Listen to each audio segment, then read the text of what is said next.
What should investors make of the closest general election in living memory? So far, the public has responded to the electoral uncertainty by putting less money in stocks and shares ISAs. Investors have also reduced their holdings in UK funds, wary of a result that could knock market confidence. However, history of the past 30 years suggests perhaps we don't need to worry too much. This chart of the UK's FTSE 100 from 1985 shows the UK stock market enjoyed a strong bull market at the end of the last century before experiencing a more volatile time since 2000. The country went to the polls 6 times in this period. In 5 of these election years, the FTSE 100 advanced. The FTSE's smallest rise occurred in 1987 when Margaret Thatcher achieved her 3rd and final victory for the Conservatives.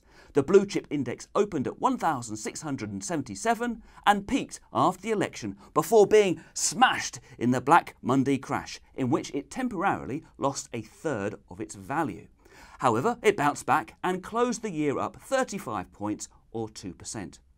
1992, the year of John Major's unexpected victory for the Tories, saw the index advance nearly 15%. Tony Blair's decade in number 10 was a dramatic period for investors. 1997, when he swept Labour to power, saw the FTSE surge 26% to close at 5,135. By 2001, when he was returned to power, the dot-com bubble had burst and the FTSE 100 slumped more than 15%. But in 2005, the market was roaring again on what we now know was a credit bubble, notching up a 17% gain to close the year at 5,618. 5 years later, the blue chip index managed a respectable 9% rise despite an inconclusive election that saw David Cameron assemble an historic Conservative coalition with the Liberal Democrats.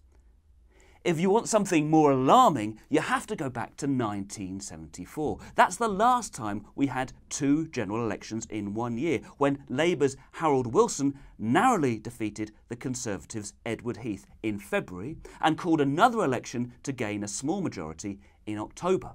This was in the midst of a global stock market crash and a severe recession caused by the 1973 oil crisis, in which energy prices quadrupled.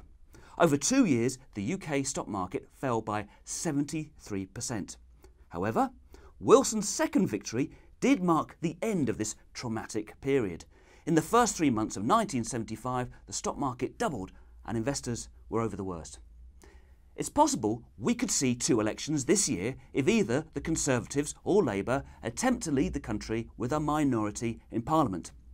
Pollsters predict the Conservatives will emerge as the largest party, but fall short of the 326 MPs Cameron needs for a House of Commons majority. Labour looks better placed, but has ruled out a partnership with the Scottish Nationalists, which could give the party's leader, Ed Miliband, a working majority. A lot is at stake in this election, with the Conservatives promising to achieve a budget surplus by 2019 with more spending cuts, while Labour aims to cut less and merely eradicate the deficit. Normally, you might expect investors to prefer the Conservatives, but they've promised a referendum on Britain's membership of the European Union. An exit would damage trade with the continent. On the other hand, Labour's plans would leave the country with £90 billion more debt than under the Conservatives. While that could help the economy in the short run, it could also mean the Bank of England raises interest rates earlier than it otherwise would, which could hurt millions of borrowers. So far, markets have remained calm. The FTSE 100 is up more than 7% this year, and while the pound has weakened against the dollar and interest rates, or yields, on UK government bonds have risen, the reaction has been muted.